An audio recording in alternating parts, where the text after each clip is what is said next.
Bonjour, bonjour et bienvenue à ce nouvel épisode de La tête à Papineau. Donc, je me présente Gaëlle et je serai votre animatrice pour la soirée. Donc, nous sommes ce soir avec Maude. Bonjour Maude. Bonjour Gaëlle. Qui vient nous faire une chronique sur comment on ressuscite des cerveaux. Ben hâte d'entendre ça. Sinon, on a aussi Loïc. Bonsoir Gaëlle. Qui nous passe en entrevue Audrey Corbeil-Terrien. Bonsoir Audrey. Bonsoir Gaëlle. Merci d'être là ce soir. Donc, on va pouvoir commencer ça. Donc, on est maintenant au 40e épisode quand même. Hein? On peut faire une mention spéciale pour le 40e épisode. Bravo, on s'applaudit, on s'applaudit. Félicitations. Donc, tout d'abord, c'est notre premier épisode de l'année. Donc, je voudrais souhaiter une bonne année 2025 à tout notre auditoire. Donc, je vous souhaite la bienvenue à ce nouvel épisode de La tête à Papineau. Je vous rappelle les derniers événements de Bistro Brain qui ont eu lieu depuis le dernier épisode enregistré, donc l'épisode 39. On en a eu quand même quelques-uns des événements, étant donné qu'il y a eu le temps des fêtes. On a eu d'abord, en décembre dernier, au Boc et Bière, communication scientifique pour le grand public, en collaboration avec le CR+, donc à Sherbrooke, avec 81 personnes. Ensuite, toujours en décembre, à Montréal, cette fois-ci, le 11 décembre, on a eu économie circulaire en collaboration avec le RRECQ, avec 40 personnes présentes. Et premier événement de l'année 2025 à Sherbrooke, le 8 janvier dernier, toujours au Boc et Bière, on a eu persévérance scolaire en collaboration avec la faculté d'éducation de l'Université de Sherbrooke, avec 73 personnes présentes. Donc, c'était nos derniers événements Bistro Brain. Je vous rappelle que toutes les présentations sont enregistrées et sont disponibles sur YouTube si vous avez envie d'aller écouter ça. Donc, Maude, je te passe la parole. Merci Gaëlle. Donc, je pense que la première chose que j'aimerais mentionner, c'est qu'en préparant la chronique d'aujourd'hui, j'avais l'impression de lire un livre de science-fiction. Donc, la découverte dont je vais vous parler date quand même de 2019, mais elle est ressortie là, tout récemment dans l'actualité scientifique en raison, je pense, des questions éthiques complexes qu'elle soulève. Donc, ce qui s'est passé en 2019, c'est que des chercheurs de Yale ont réussi à ramener l'activité des cellules dans un cerveau de porc 4 heures après sa mort. Ils ont réussi à ramener un porc d'entre les morts. On peut pas dire que le cerveau était vivant, là. Là, vous me voyez pas, mais je fais des guillemets dans les airs. Je vais vous expliquer un peu ce que l'équipe de recherche a développé. Donc, ce qu'ils ont développé, ou plutôt mis au point, c'est un système qui permet d'alimenter le cerveau avec une solution nutritive. Cette solution nutritive-là est spécialement conçue pour limiter les dégâts de l'interruption du flux sanguin au niveau du cerveau.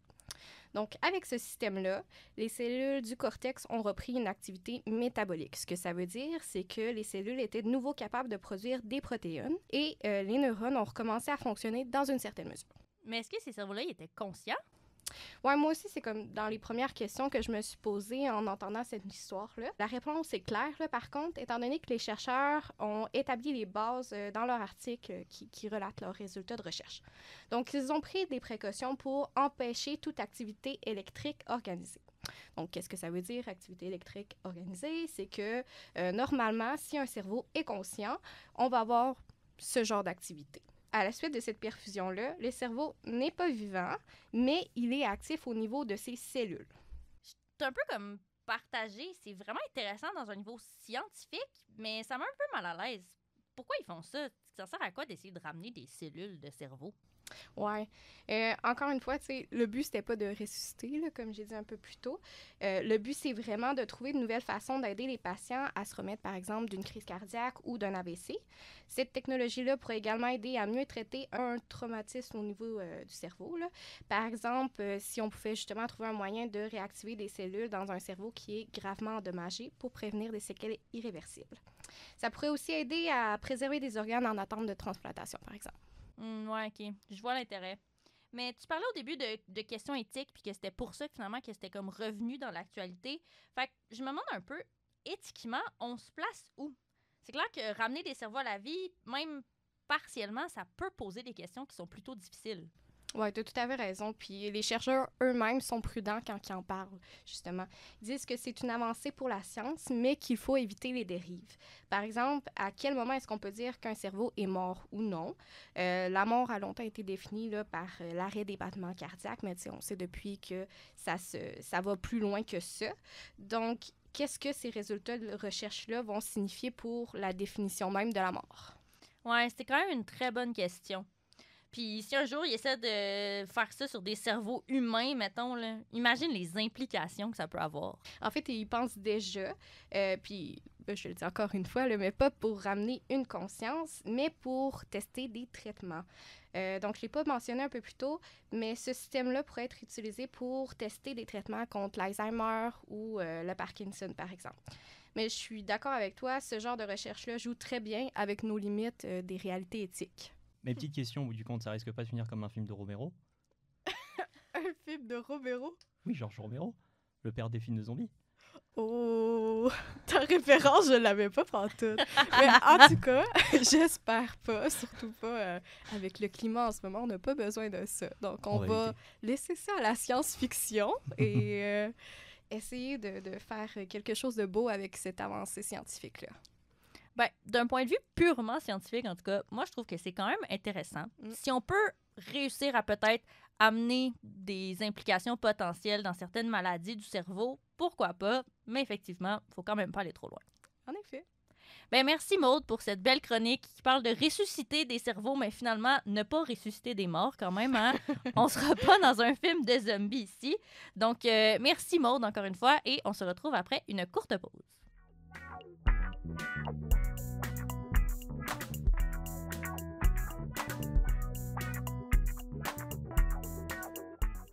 Donc, nous sommes maintenant de retour de la pause et on passe à l'entrevue avec Audrey Corbeil-Terrien. Loïc, je te passe la parole. Bonjour Audrey. Bonjour Loïc. Donc je vais te commencer par te présenter un peu d'où tu viens et ce que tu as pu faire. Donc tu es diplômé d'un doctorat en génie électrique et informatique depuis 2018 et tu as reçu le prix de la meilleure thèse de doctorat en 2019. Félicitations. Merci beaucoup. Wow. Tu es aussi actuellement professeure adjointe au département de génie électrique et informatique de la faculté de génie de l'Université de Sherbrooke et titulaire de la chaire de recherche du Canada en intelligence embarquée en temps réel pour les détecteurs à débit ultra rapide. Un peu long à dire. Un peu long à dire. Il y a beaucoup de mots à expliquer. On en parlera un peu plus tard. Tu nous as aussi fait l'honneur de présenter à l'événement donc Innovation Technologique, donc le 19 juin dernier, sur le coût d'une donnée entre une recherche Google et une demande auprès de ChatGPT. Et qu'est-ce qui était le mieux en fait à utiliser pour faire des recherches, particulièrement avec les coûts énergétiques induits par les différentes infrastructures. Une présentation très intéressante que je conseille à nos auditeurs et auditrices d'aller écouter, parce que j'ai trouvé ça très très intéressant. Et surtout, ça permet de mettre en perspective en fait, l'invisible derrière justement toutes les structures informatiques qu'on peut avoir. Ma petite première question pour toi, c'est comment ça va avec le début de session? Le début de session, Ouais. c'est solide. Janvier, j'enseigne justement un module en intelligence artificielle pour les étudiants du baccalauréat et à la maîtrise. Et donc, ce fut un 4 semaines plutôt intense.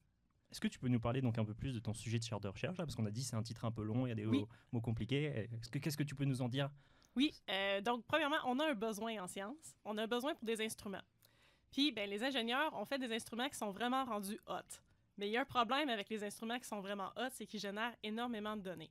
Et quand je dis énormément de données, c'est qu'on a des instruments qui vont nous générer 100 téraoctets par seconde ou plus.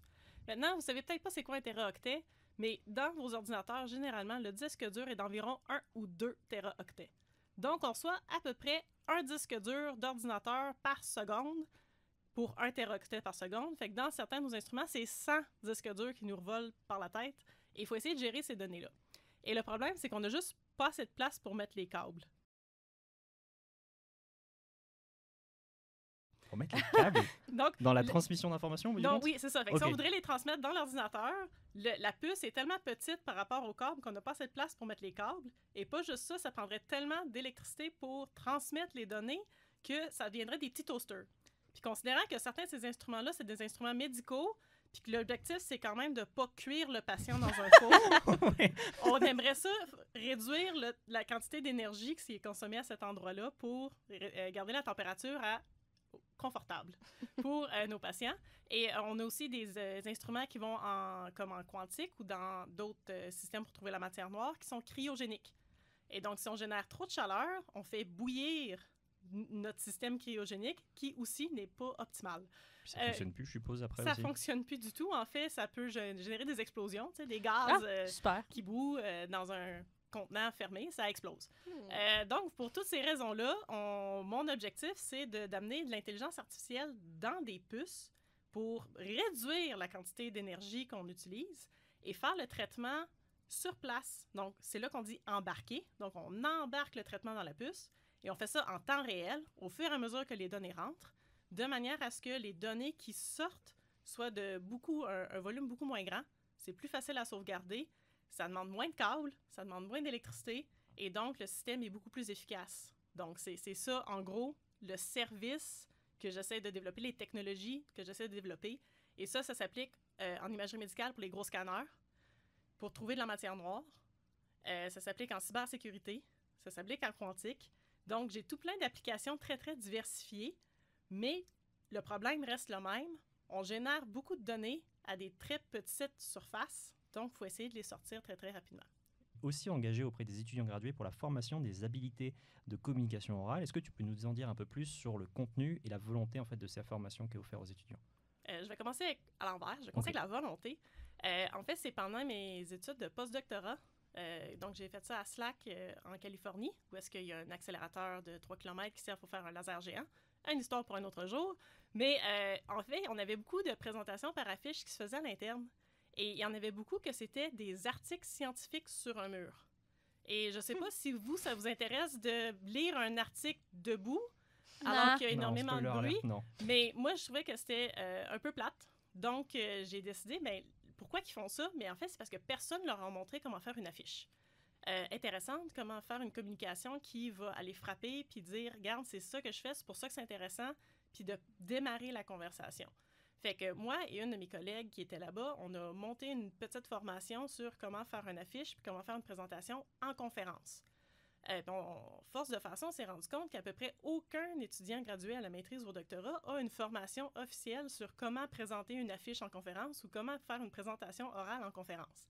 Et ces personnes-là arrivent d'un milieu où est-ce qu'ils étaient... que leur présentation, c'était toujours envers leur professeur, envers leur enseignant.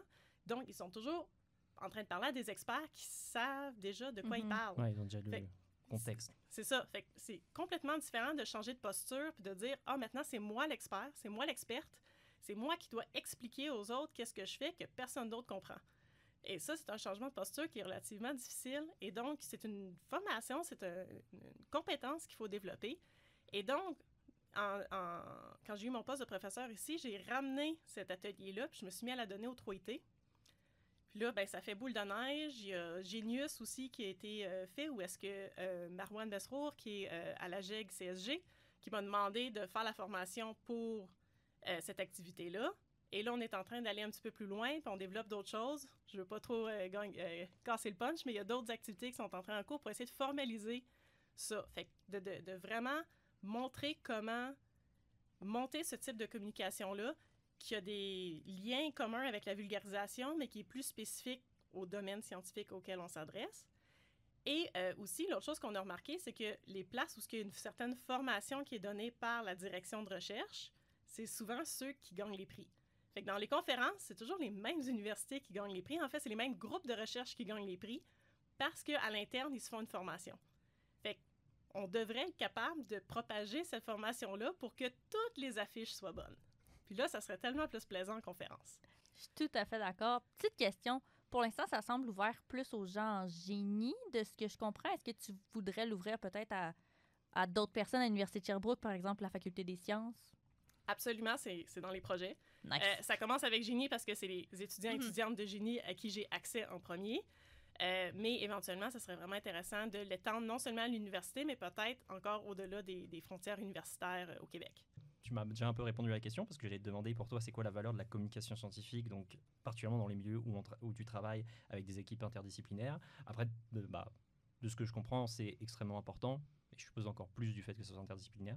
Oui, c'est extrêmement important de l'apprendre, mais au-delà de la conférence, du mode de conférence, c'est aussi d'être capable de l'expliquer à d'autres experts en utilisant des mots qui sont des fois très similaires, mais qui veulent dire des choses très différentes.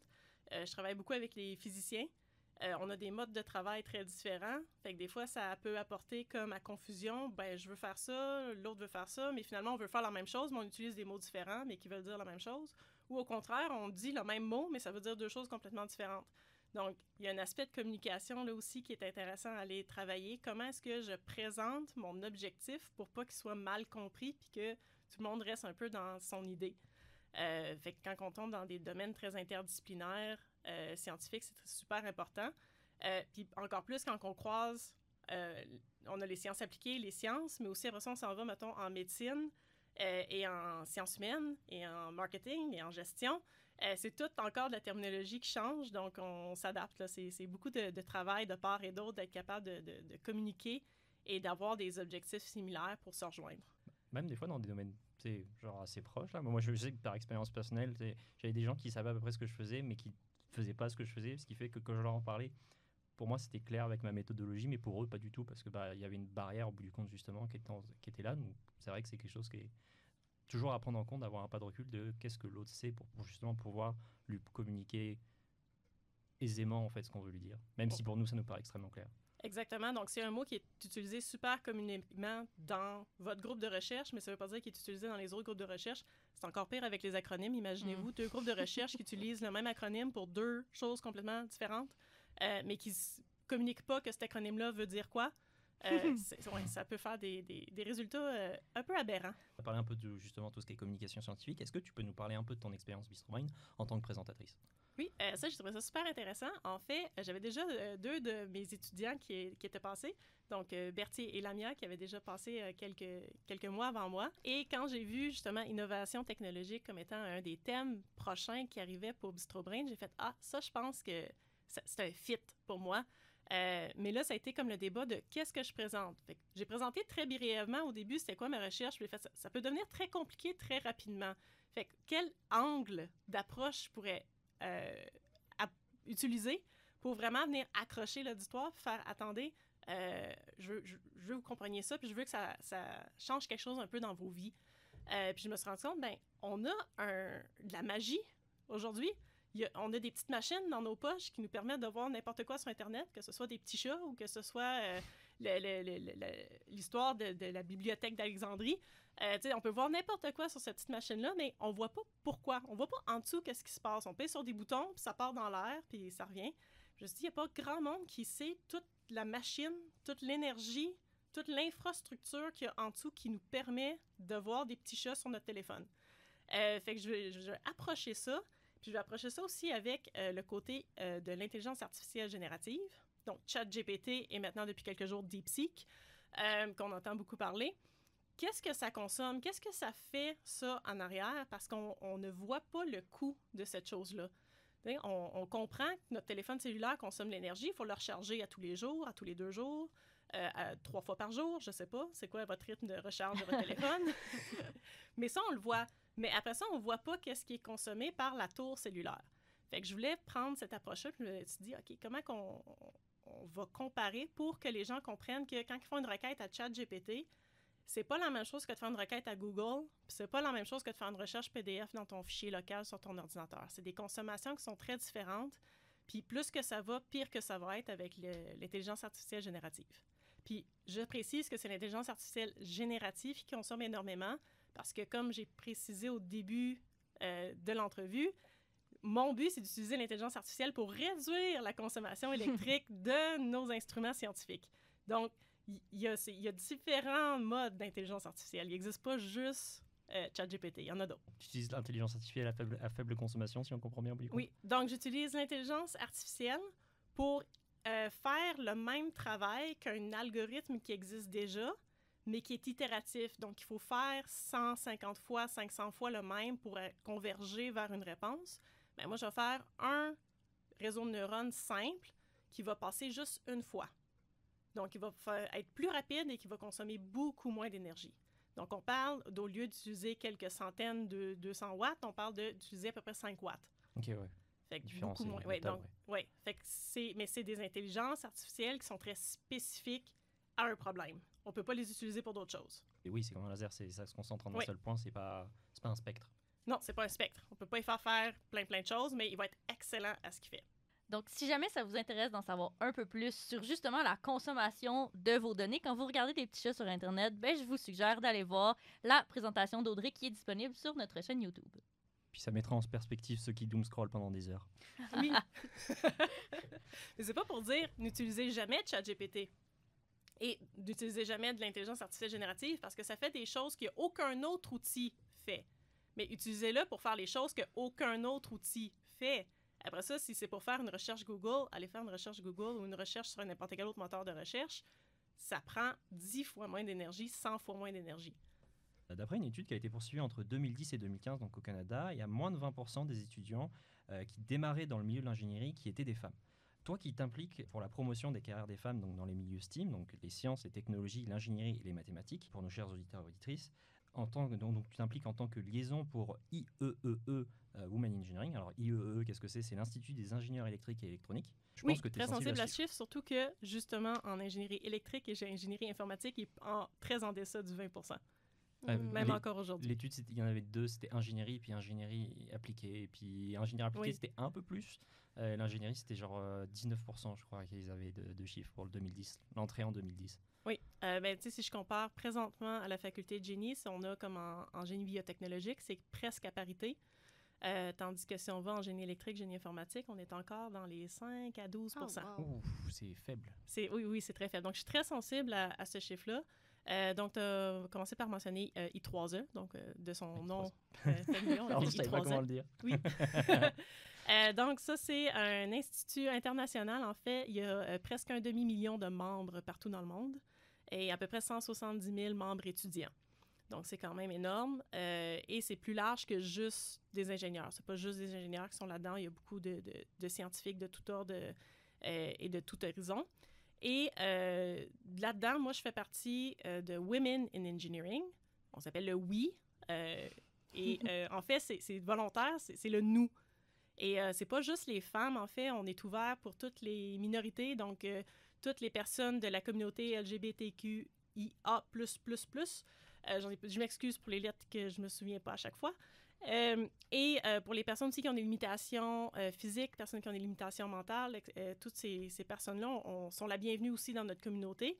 Et bien sûr, tous les hommes sont la bienvenue dans notre communauté. Et l'idée, c'est vraiment pour nous de faire la promotion de l'ingénierie et au niveau surtout des femmes, mais bien sûr de toutes les communautés, au niveau du recrutement et au niveau de la rétention. Moi, dans mon rôle de liaison, je fais surtout au niveau de la rétention, c'est-à-dire la promotion des carrières, m'assurer du bien-être des personnes, faire des événements pour justement qu'entre femmes, on puisse se rencontrer, pour mieux partager, faire ça que tout le monde se sent à sa place dans le domaine. Donc, on a beaucoup d'activités à ce niveau-là. Je suis moins impliquée dans le recrutement en tant que tel, mais j'ai apporté, je ne pourrais pas le montrer, mais peut-être que vous pourrez mettre une photo. On a maintenant un petit manga de Rico-chan et Bruno, qui sont justement une des initiatives de WE pour faire connaître l'ingénierie pour les enfants. C'est génial. Donc, J'adore. C'est vraiment trop cool. Donc, ça, c'est des petites initiatives que Women Engineering fait et tout le monde peut appliquer pour justement créer une de ces histoires-là. Et il y en a quelques-unes dans le magazine. Et ça fait qu'il y a ce genre de trucs-là. On a des prix. On a aussi des bourses de voyage qui ont été créées. C'est très, très spécial. Et en fait, c'est le WE Family Cares Grant. Donc, une bourse pour prendre soin de la famille. Et en fait, c'est une bourse pour aller en conférence I3E et pour payer les frais de gardiennage ou de soins à une personne qui est dépendante.